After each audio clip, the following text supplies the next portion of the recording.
your questions.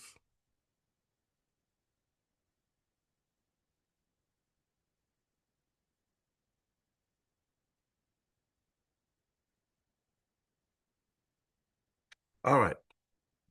Thank you again. We are starting a 45-week series, and hopefully you'll be with us for most of it.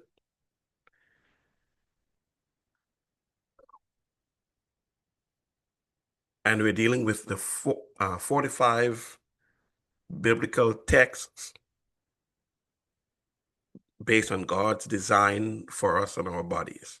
45 biblical texts. And today is week one, meet every Thursday at 7 Eastern. Today's week one, the law of divine nature. That's the title for today.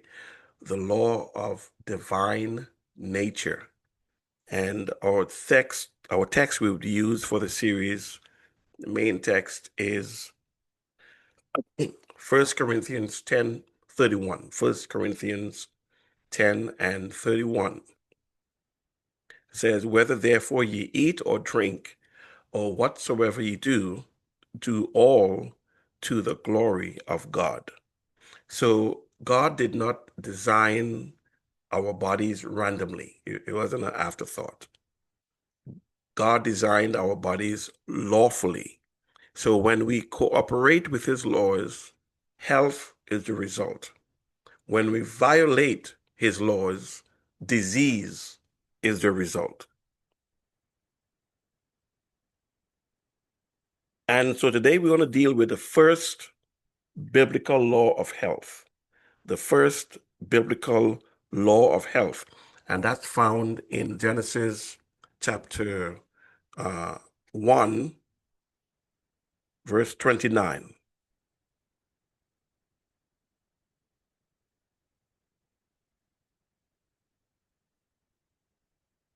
Genesis chapter 1, verse 29.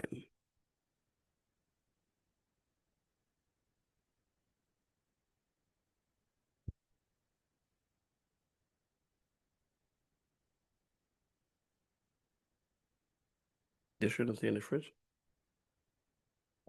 Hmm? Hmm?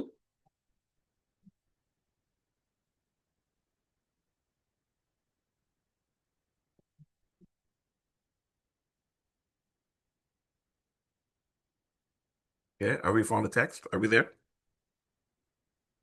And we're going to read verses. Oh, I'm in the wrong chapter. Genesis chapter 1, verse 29 to 31. It says, "And God said, Behold, I have given you every herb bearing seed, which is upon the face of all the earth, and every tree in the which is the fruit of a tree yielding seed. To you it shall be for meat." I just want to stick something in here. Mankind believe that they are as powerful as God. And it's through science, they believe that they can predict how many apples a tree will bear. But one non-scientific person once challenged them to say, you may be able to tell how many apples a tree can bear, but you don't know how many trees are in one seed. Powerful, right? "And to every beast of the field, and to every fowl of the air, and to everything that creepeth upon the earth, wherein there is life, I have given every green herb for meat," and it was so. And God saw everything that he had made, and behold, it was very good. And the evening and the morning were the sixth day. Sixth day. So on the sixth day, God provided us with food.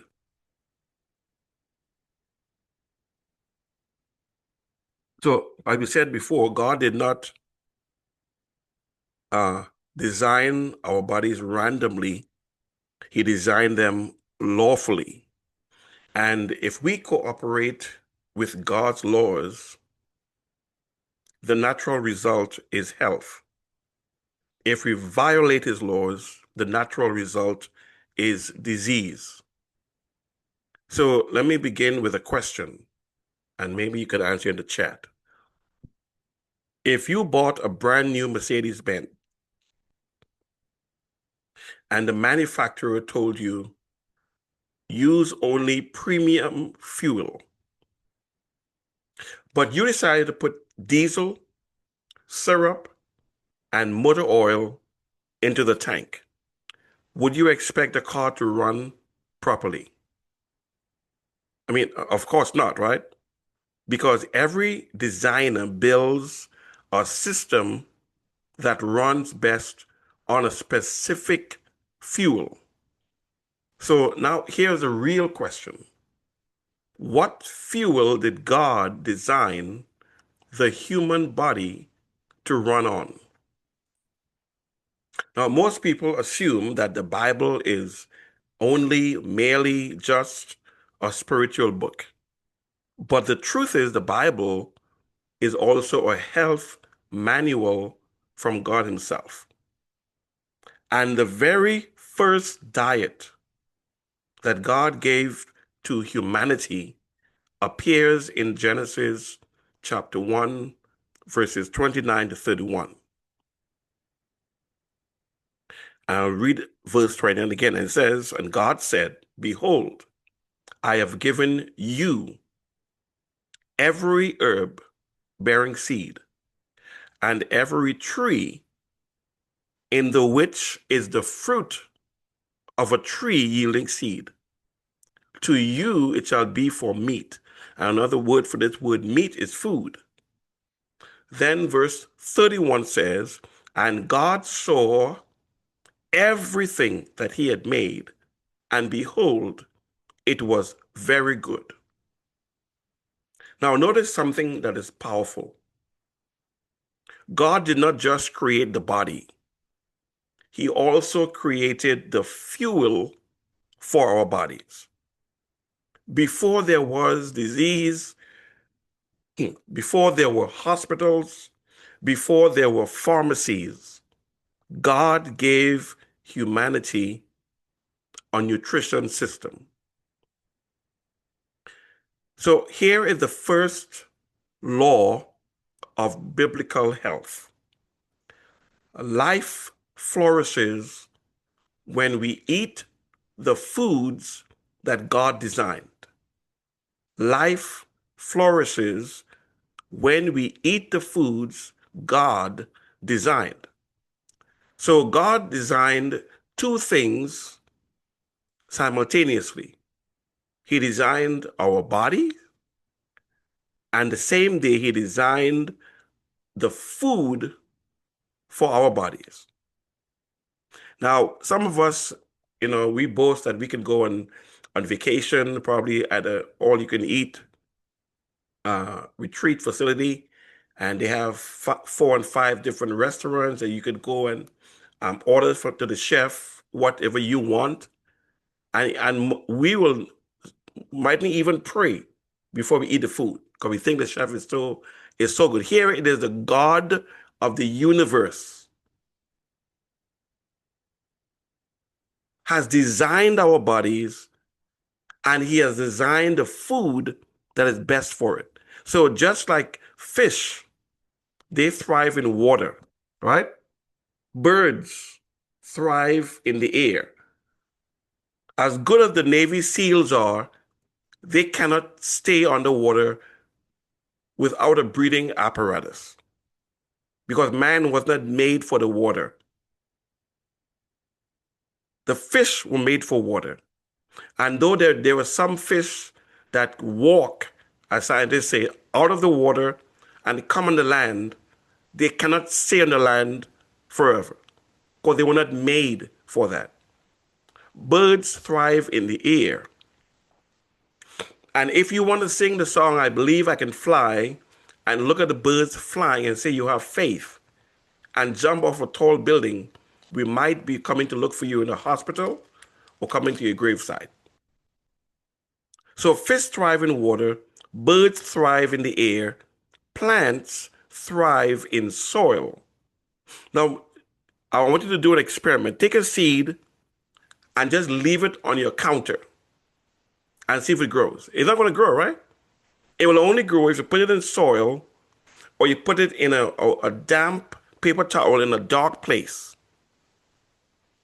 That's the only time the seed would begin to grow. So our human bodies thrive on living foods from the earth. If it has a brother or a mother, it is not a living food, and it was not designed for our bodies. The original diet contained fruit, seeds, grains, and plants.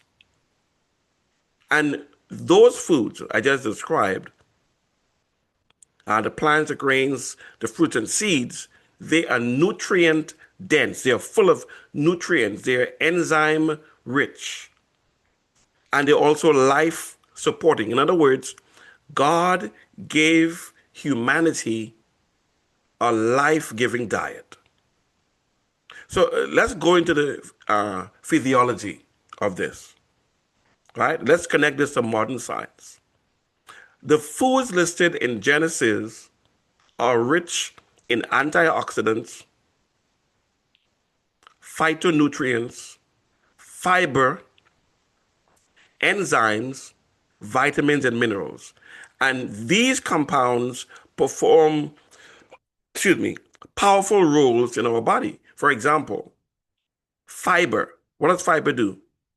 Fiber feeds your gut microbiome. And since those of us who have been with us over the years, you would know that you must have a balance of microbiome in your gut, of probiotics and prebiotics. The probiotics are the good microbiome. The prebiotics, not so much. They're the food for the probiotics. And we need to have about 85% of probiotics microbiome and 15% of the prebiotics microbiome to give us a healthy gut. Because the gut controls your immune system. So if you have a particular allergy, it might be because your immune system is overreacting to something you're eating or wearing and is sending out histamine, thinking you're in danger, and you develop an allergy to it because it thinks it's harming you. So your healthy gut controls and trains the immune system, right? So the fiber gives us or feeds the gut microbiome. Fiber, for those of you who might be diabetic, fiber also regulates your blood sugar, right? Because fiber helps to move fat out of the body and to clear your intestines. And one of the main issues with diabetics is that the insulin in the blood is trying to get in to your cells. And if this is a key, the insulin, this is a cell. If the keyhole is gummed up with gum, you can't get the key in. So the insulin, the sugar, can't get into the cells to give you energy. That's why diabetics feel so tired most of the time and drained because they're not getting the energy from the insulin into the cells. And it stays in your bloodstream. And that extra sugar turns to acid, encourages cancer, encourages inflammation, and begins to attack your vital organs.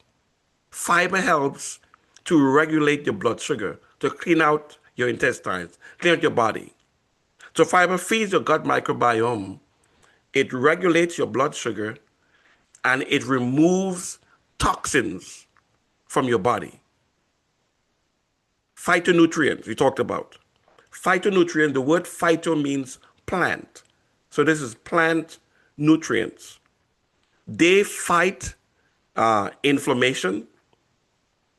They support your immune function and they prevent chronic disease. antioxidants. They protect your cells from oxidative damage. So think of a one of those trucks that have a crane with a huge wrecking ball. And this truck is driving down a major city. And as the truck is driving, the ball is knocking buildings down as it goes. That's what uh, free radicals do to our bodies, right? And cause oxidative damage. Antioxidants found in your plants help to rid your body from that damage. So, what is interesting is that many of the world's longest living populations follow diets very similar to the Genesis diet, right? And they're called blue regions. You can check it out. In Japan, in Loma Linda, California, you could find a lot of I think what they call centenarians who are active as though they're 75 or 80. And their meals emphasize fruits, vegetables, legumes, whole grains, seeds, and nuts. And this supports heart health, brain function, digestive health, and immune strength. And just to remind us who may have forgotten, we not only have a cranial brain, a brain in our heads, we also have a brain in our hearts and a brain in our gut. Three brains. And so you want to make sure that they're getting the support. That's why God gave us the meal: fruits, vegetables, legumes, whole grains, seeds, and nuts. And so modern science is discovering what God already revealed in Genesis. So when we come to this series, I want us to get information, but also have transformation, right? Do something with the information. So the question becomes this: how can we begin to align with God's nutrition design today? How can we take this information we are getting and get in alignment with God's nutritional design for us today? So here are three practical steps. Three practical steps.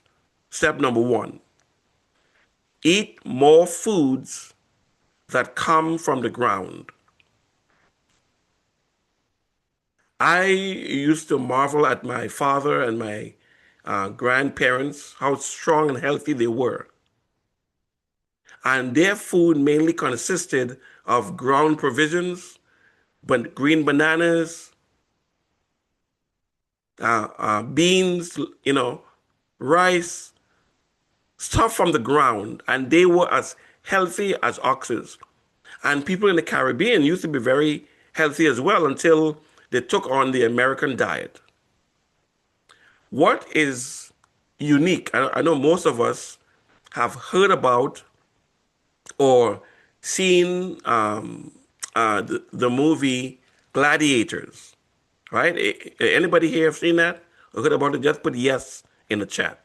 If you have seen the movie Gladiators or heard about Gladiators, just put yes in the chat. Put yes in the chat.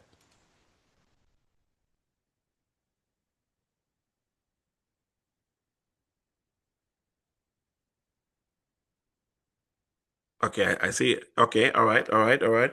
Now, would you believe me if I told you that these gladiators of years long ago, when they entered the ring to fight, it was either they would win or they would die.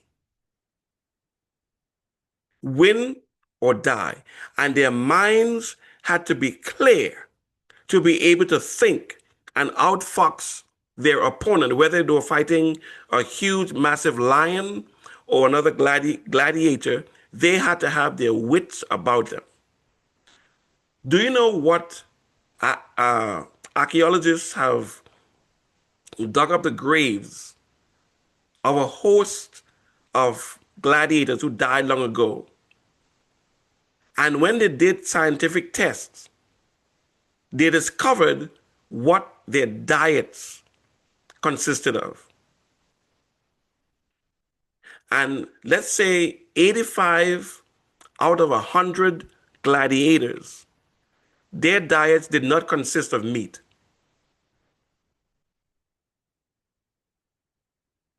It consisted of beans and barley. Beans and barley give them almost superhuman strength and a clear mindset. Gladiators. And I want to suggest that in a spiritual sense, we are gladiators. If you're a Christian, you're a soldier of Christ, you're a gladiator. And in I think it's Second Peter 5, 1 Peter 5:8, it says, "Be sober, be vigilant, because your adversary the devil, or the roaring lion, walketh about, seeking whom he may devour." We have to pay attention. So eat foods. The three practical steps: number one, eat more foods that come from the ground. And ask yourself a very simple question: did God make it, or did a factory make it? Now they are cloning fish. They're cloning meats, and the reports are that they're using um, body parts to make some of these new meats that they're selling, because they're saying it takes too much water to feed the cattle and food. It's depleting the earth. It is better to eat this factory made food and meats. So we got to be very careful. So, point number one, practical step number one, eat more foods from the ground. And ask yourself, did God make this, what I'm about to eat, or did a factory make it? The closer food is to nature, the more life it gives your body. Practical step number two, increase living foods. Include daily in your diet fruits and vegetables. Practical step number three, reduce ultra processed foods. Here's why: highly processed foods often contain excess sugar, chemical additives, and damaged fats. And these substances place a stress on our bodies. Now, I was going to bring two bowls. I think I may have left them. So if I have two bowls in my hand, in one bowl, I have fruits and nuts. In the second bowl, I have ultra processed snacks. So this hand represents fruits and nuts. This hand represents ultra processed snacks. Let me ask you, which one came from God's garden? The fruits and nuts or the ultra processed foods? Right? We are told in the ministry of healing, grains, fruits, nuts, and vegetables constitute the diet chosen for us by our Creator. It goes on to say, the diet appointed for man in the beginning did not include flesh foods. In other words, God already revealed the foundation of health. And if you're building a house, where do you start to build? From the roof or from the foundation? Somebody tell me in the chat. Where do you start to build from? The roof or the foundation?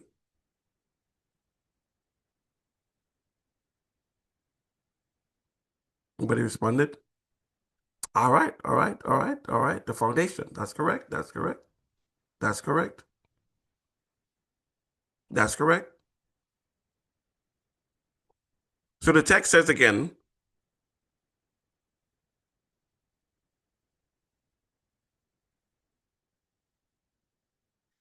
and God said, Behold, I have given you every herb bearing seed. Now, I'm not sure how many of us know this. The avocado is a natural fat. It's good for the body. It's a natural fat. If you are a type 2 diabetic and you're overweight, you may want to eat probably half a slice of avocado while you're getting slimmed down. But it's not too bad for you, but it's a fat nonetheless, right? But the avocado seed is also beneficial. So when you buy your avocados, take out the seed and let it soak in some warm water for an hour or so. And when you take out all the water, you could just peel off that brown outer layer, the brown skin, and cut up the seeds. Collect about 6, 10 seeds, cut them up in small pieces, put them in a glass jar, and pour some rubbing alcohol on it. Seal the jar and let it sit for a day or two. And whenever you have any pain, any body pains, you get a swab or a cotton, dip it in the liquid, and put it on the body and tell me what happens. Tell me what happens. So it's not only the fruit, but the seed. The same thing with watermelon. Watermelon seeds are very, very potent. You dry them, you grind them, and you can sprinkle it on your salads or put it in your smoothie. It is very good for the kidneys. So when God says something in the Bible, it's not just spiritual or has spiritual benefits, it also has physical and physiological benefits. And God said, Behold, look, pay attention. I have given you every herb bearing seed, and every tree in the which is the fruit of a tree yielding seed. In other words, when you go to your fruit tree and pick a fruit, that fruit is a seed to create more trees.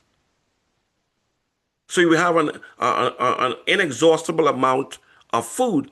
And in this crisis, this time in which we are living, just I think it was yesterday, my wife and I was saying, last night, she said, wait, tomorrow is Thursday already? It seemed as though just yesterday was Sunday, and the days are going by rather fast. Time is about to meet eternity. And this war in Iran is all prophetic.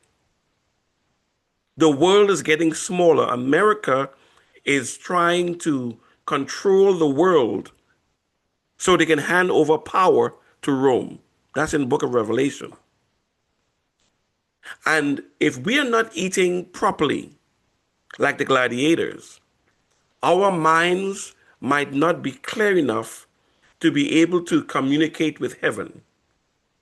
Philippians 2:5 says, Let this mind be in you, which was also in Christ Jesus. In John, Christ says, My sheep hear my voice, they know my voice. But if our minds are drunk from the food that we're eating, chances are we are not going to discern God's Spirit at the right time. At the right time. All right, so let's bring this to a close before we go into questions. So Genesis says that God looked at everything he made and declared very good.